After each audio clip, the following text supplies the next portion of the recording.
بسم اللہ الرحمن الرحیم۔ یہاں سے ان دو آیات کا ترجمہ ہو رہا ہے جن میں اسلام کے بنیادی عقیدے توحید کی دعوت دی گئی ہے اور مختصر انداز میں اس کی دلیل بیان کی جا رہی ہے،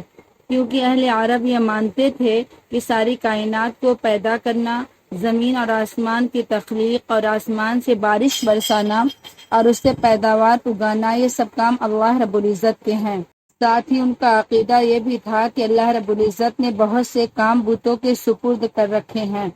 اس لیے وہ بتوں کی عبادت بھی کرتے تھے تاکہ وہ ان کی مدد کریں گے۔ آیت مذکورہ میں اللہ رب العزت ارشاد فرما رہے ہیں، یا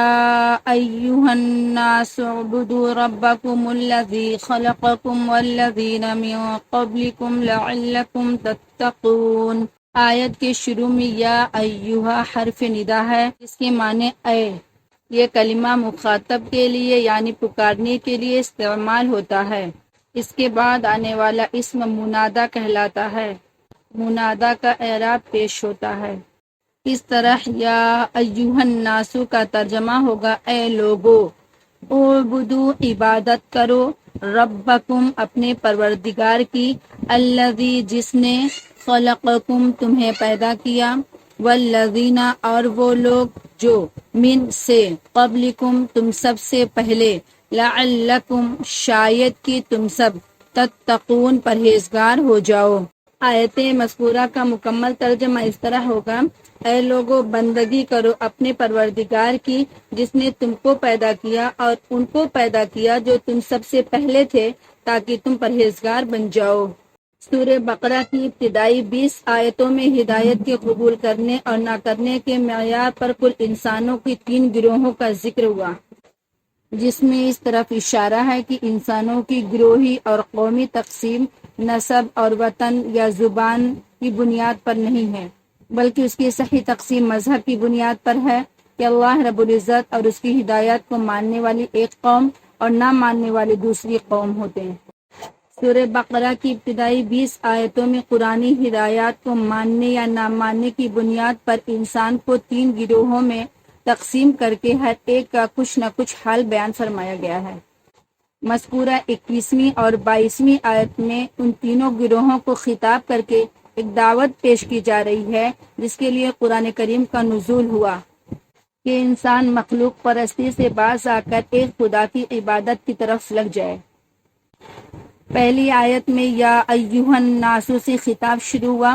لفظ الناس عربی زبان میں انسان کے لیے استعمال ہوتا ہے، اس لیے مذکورہ تینوں گروہ اس میں داخل ہو گئے جن میں ان کو خطاب کر کے ارشاد فرمایا جا رہا ہے، اعبدوا ربکم۔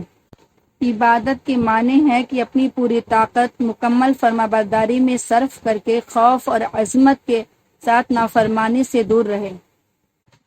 اس جملہ میں انسانوں کے تینوں گروہوں کو خطاب ہے اور ہر مخاطب کے لیے اس جملے کا معنی اور مطلب الگ الگ ہے۔ مثلا جب یہ کہا گیا کہ اپنے رب کی عبادت کرو تو کفار کے لیے اس خطاب کے معنی یہ ہوئے کہ مخلوق پرستی چھوڑ کر توحید اختیار کرو، اور منافقین کے لیے اس کے معنی یہ ہو گئے کہ نفاق چھوڑ کر کے اخلاص پیدا کرو۔ گنہگار مسلمانوں کے لیے معنی یہ ہو گئے کہ گناہ سے باز آ جاؤ اور کامل اطاعت اختیار کر لو، اور متقی مسلمانوں کے لیے اس جملے کے معنی ہو گئے کہ اپنی اطاعت اور عبادت میں ہمیشہ قائم رہو، اس میں ترقی کی کوشش کرو۔ پھر آگے رب کی وہ صفت بتلائی جا رہی ہے جو اللہ رب العزت کے سوا کسی مخلوق میں پائے جانے کا وہم اور گمان بھی نہیں کیا جا سکتا، کہ انسان کا بے وجود سے وجود میں آنا، پھر ماں کے پیٹ کے اندر کی تاریکیوں اور گندگیوں میں حسین و جمیل، پاک و صاف انسان کا بنا دینا کہ بعض دفعہ ان پر فرشتے بھی رشک کرنے لگتے ہیں، اس ذات کے سوا کسی اور کا کام ہو ہی نہیں سکتا۔ آخر میں لعلکم تتقون کہہ کر اس طرف اشارہ ہے کہ عقید توحید ہی دنیا میں امن و امان اور سکون اور اطمینان کا ضامن ہے، جو انسان کو صحیح معنی میں انسان بنانے کا واحد ذریعہ ہے، جو انسان کی تمام مشکلات کا حل اور ہر حالت میں اس کے لیے پناہ گاہ ہے۔ کلمہ توحید لا الہ الا اللہ کہلاتا ہے، لیکن صرف زبانی اقرار کافی نہیں ہے، بلکہ سچے دل سے اس کا یقین اور یقین کے ساتھ استحضاری ضروری ہے۔ یہی وجہ ہے کہ کلمہ لا الہ الا اللہ کے پڑھنے والے دنیا میں کروڑوں ہیں، اتنے ہیں کہ کسی زمانے میں اتنے نہیں ہوئے، اور نہ توحید کا رنگ ان میں رچا ہوا نظر آتا ہے۔ دوسری آیت میں رب کی دوسری صفت کا ذکر ہے، الذی جعل لکم الارض فراشا والسماء بناء وأنزل من السماء ماء فأخرج به من الثمرات رزقا لكم فلا تجعلوا لله أندادا وأنتم تعلمون۔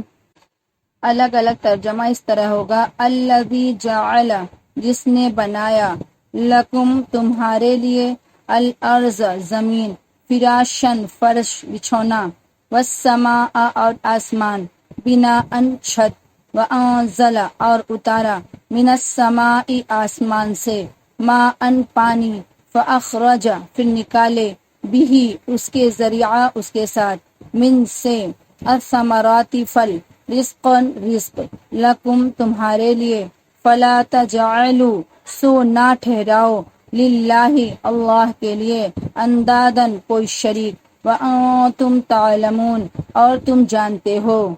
آیت مذکورہ کا مکمل ترجمہ اس طرح، جس نے بنایا تمہارے واسطے زمین کو بچھونا اور آسمان کو چھت، اور اتارا آسمان سے پانی، پھر نکالے اس سے میوے پھل تمہارے کھانے کے واسطے، سو نہ ٹھہراؤ کسی کو اللہ کے مقابل، حالانکہ تم تو جانتے ہو۔ اس سے پہلی آیت میں ان انعامات کا ذکر تھا جو انسان کی ذات سے متعلق ہیں۔ مذکورہ آیت میں ان انعامات کا ذکر ہو رہا ہے جو انسان کے گرد و پیش یعنی آس پاس کی چیزوں سے متعلق ہیں۔ پہلی نعمتوں میں سے زمین کی پیدائش کا ذکر ہے کہ اس کو انسان کے لیے فرش بنایا، نہ پانی کی طرح نرم ہے کہ اس پر ٹھہراؤ ہی نہ ہو سکے، اور نہ لوہے پتھر کی طرح سخت ہے۔ دوسری نعمت یہ ذکر ہے کہ آسمان کو ایک مزین اور نظر فریب چھت بنایا، جو دیکھنے میں خوبصورت بھی معلوم ہوتی ہے اور نفع بخش بھی ہے۔ تیسری نعمت یہ ہے کہ آسمان سے پانی برسایا۔ مذکورہ دونوں آیتوں میں اللہ رب العزت کی 4 صفات کا بیان ہے جو سوائے اس کے اور کسی مخلوق میں پائی ہی نہیں جا سکتی، اس لیے انسان کو اس پر یقین کرنے کے سوا کوئی چارہ ہی نہیں رہتا کہ عبادت اور اطاعت کے لائق اور مستحق صرف وہی ذات ہے، اور اس سے بڑا کوئی ظلم نہیں کہ انسان اللہ رب العزت سے غافل ہو کر کے دوسروں کی چوکھٹوں پر سجدہ کرتا پھرے یا دوسری چیزوں کی بندگی میں مشغول ہو جائے۔ اللہ رب العزت نے اس کو اپنی ساری مخلوقات کا سردار اس لیے بنایا تھا کہ ساری کائنات اس کی خدمت کرے، اور یہ صرف کائنات کی خدمت اور عبادت میں مشغول رہے۔ لیکن غافل انسان نے اپنی حماقت اور بے وقوفی سے اللہ رب العزت ہی کو بھلا دیا، تو اسے ایک خدا کی غلامی کے بجائے 70 کروڑ دیوتاؤں کی غلامی کرنی پڑی۔ اسی غیروں کی غلامی سے نجات دلانے کے لیے آیت کے آخر میں اللہ رب العزت ارشاد فرماتے ہیں، فَلَا تَجْعَلُوا لِلَّهِ أَندَادًا وَأَنتُمْ تَعْلَمُونَ، یعنی جب یہ تم جان چکے ہو کہ بے وجود سے وجود میں لانا، تمہاری تربیت اور پرورش کے سارے سامان مہیا کر کے ایک قطرہ سے حسین اور جمیل سوچ سمجھ رکھنے والا انسان بنانا، تمہارے رہن سہن کے لیے دوسری ضروریات کے لیے آسمان بنانے والا، آسمان سے پانی برسانے والا، پانی سے پھل اور پھول کی غذا مہیا کرنے والا اللہ رب العزت کے سوا کوئی نہیں ہے، تو عبادت اور بندگی کا مستحق بھی دوسرا کون ہو سکتا ہے؟